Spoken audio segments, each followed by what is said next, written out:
All right, Phil Steele, who has done college football guides for I don't even know how long, for a long, long time. He has come out with his top 10 list, and we're gonna go backwards here. Let's give Phil some pub and then take it from there. He says quickly, my projected AP top 10. He says it is important to make the point that this is, quote, not my preseason top 10, rather what I am projecting the preseason top 10 to look like. He said my predicted AP has been perfect 10 of 10 in 8 of the last 14 years when I put it out, yada yada yada. So here's who he goes with. We're going to go backwards. He starts off with Notre Dame at 10. He's got the Irish sneaking in the top 10. Then USC, Notre Dame's rival, is at 9. He's got the Clemson Tigers at 8, with Florida State at 7. LSU, he's got at number 6. Penn State at 5. Michigan at 4. Ohio State at 3. Number 2 is got Phil Steele's got Alabama, and then the Georgia Bulldogs at number 1.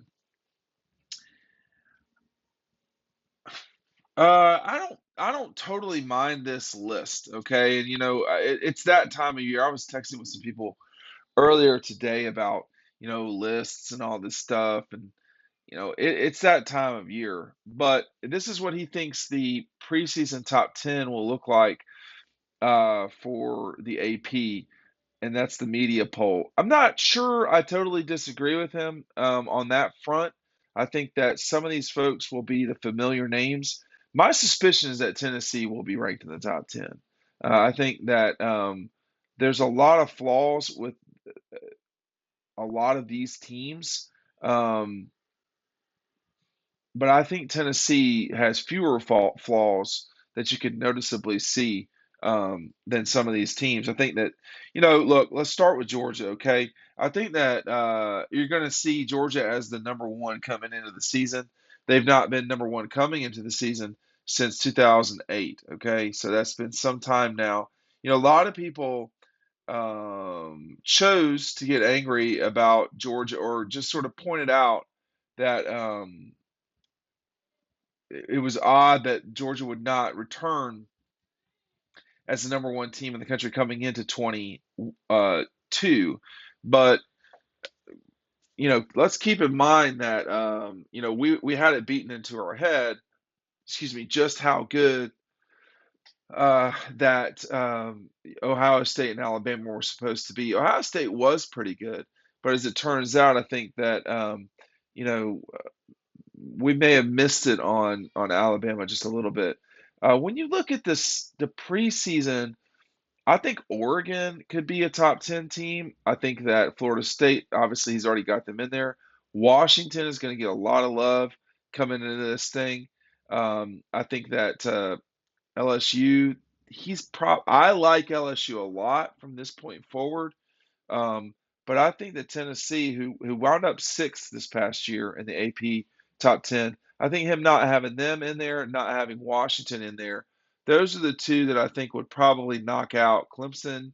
And I don't know what's going to happen with Notre Dame. First of all, okay, this just again, these are just my take. This is my view of the world in terms of everything. Okay, I would be very wary of these ACC teams or ACC members of any sport. That's Florida State, Clemson, and Notre Dame. Notre Dame did what it needed to do against South Carolina. That was a solid win in the Gator Bowl. I don't think that that was any sort of win where I'm sitting there thinking, oh, this team is certainly a top 10 team next year. Clemson, they have their own issues. I would not have them in my top 10. That's me. Florida State, someone from the ACC is going to be ranked in the top 10. I'm not sure we're going to have 2.5. And Notre Dame, obviously, not quite in the ACC. LSU, probably a little high there. It's hard to argue with the top four. After that, I would have Utah in my top 10 probably. I reserve the right to be wrong there, but I just think Kyle Whittingham he's done such a good job over time that it's hard not to see the Utes in there. They finished 10th. Tulane finished in the top 10. We know that's not going to that's not going to be where they start this coming season. The top 25 going backwards from a season ago. You have a lot of teams I think could get in there. Hey, listen, we're shipping out double dogs later this week. We expect to have the books in hand later this week. Be sure you're picking up double dogs today. If you do, you get the confetti included. I don't know when our confetti is going to run out. Pick up double dogs today and you'll get it. You wait, you might not. All right. I'll just put it to you that way. Texas was at 25, Fresno at 24, South Carolina at 23, Pitt 22, UCLA at 21. They got some changes. Obviously, State has changes with Mike Leach passing away. Troy was 22. Notre Dame at 18. Oregon State had a good close to the season. LSU, the loss, the loss to Texas A&M was the one thing to me that was a red flag. Losing to Georgia, losing to Florida State, I don't mind those losses. It was they lost to Tennessee, got really stomped by Tennessee, stomped by Georgia. You could certainly argue they got stomped by Texas A&M. So there's still some work to do, but I like where LSU's headed. Oregon, I think, could be a top 10 team. We'll see. Um, Kansas State, the loss to Alabama. I don't, Kansas State is never going to get ranked in the top 10 to start seasons. I mean, they need a running start to have something like that happen. Clemson, it was a bad close to the season for Clemson. I mean, we talk about them a lot. Obviously, I've got in-laws that are big Clemson folks, my wife included. Uh, that was a bad close to the season. I mean, you look at their, from Halloween on, they were 3-3. It's just not good enough. And the wins that they had, North Carolina in the ACC championship game was really the only meaningful win. They survived. Wake Forest did not look good in that game at all. Didn't look good against Tech, but that was at the beginning of the season. They did really beat up NC State. They shouldn't have beaten Syracuse. I mean, I don't know what in the world was going on with Dabo at that time, but whatever. But just to get totally dominated by Notre Dame on the road, but totally dominated by 3 touchdowns, and then get totally dominated at Tennessee, a Tennessee team that got dominated by South Carolina, got dominated by Georgia. I mean, is that really, you know, I thought it was a bad close to the season for Clemson. Um, so I don't, you go 3-3 down the stretch, people aren't going to stick you in the top 10. SC, I think USC will be in the top 10. I think we're going to see that. I think Caleb Williams is certainly the real deal on the college level. Their defense is bad, so that's a problem. And then Florida State was 11th last season. Utah, I would have them in my top 10, but that's me. They have the quarterback is returning. I can't remember his name. Tulane, UW at 8.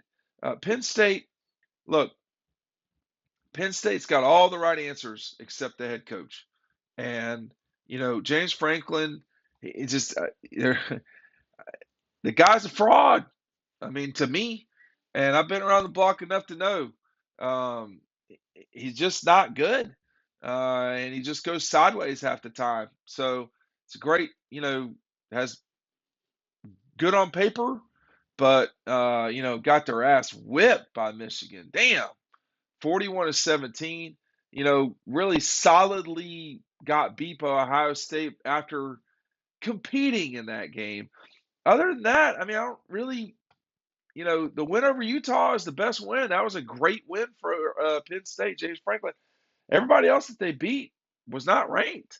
But that Utah win, that was a very good win, I have to say. But surviving Purdue sucks. Auburn, Central Michigan, beating Northwestern by 10. I'm very lukewarm. I mean, make a move and they lose Sean Clifford. That's probably an upgrade. So, I don't. But at the end of the day, it's this is likely going to come down to one of these top four teams. Who is the best team that is coming back into this thing? Georgia, Alabama, Ohio State, or Michigan?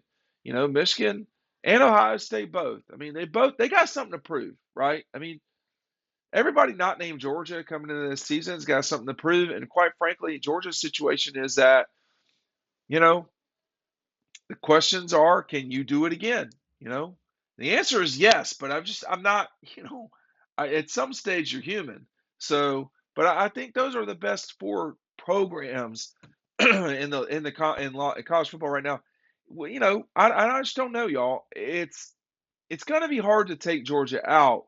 Someone's going to beat them this season. The question is, will they lose the wrong game? Kirby and them have done a great job of not losing the wrong game, and it's gotten them a couple of SEC championships, Rose Bowl, national championships, Orange, Double Peach, a Sugar.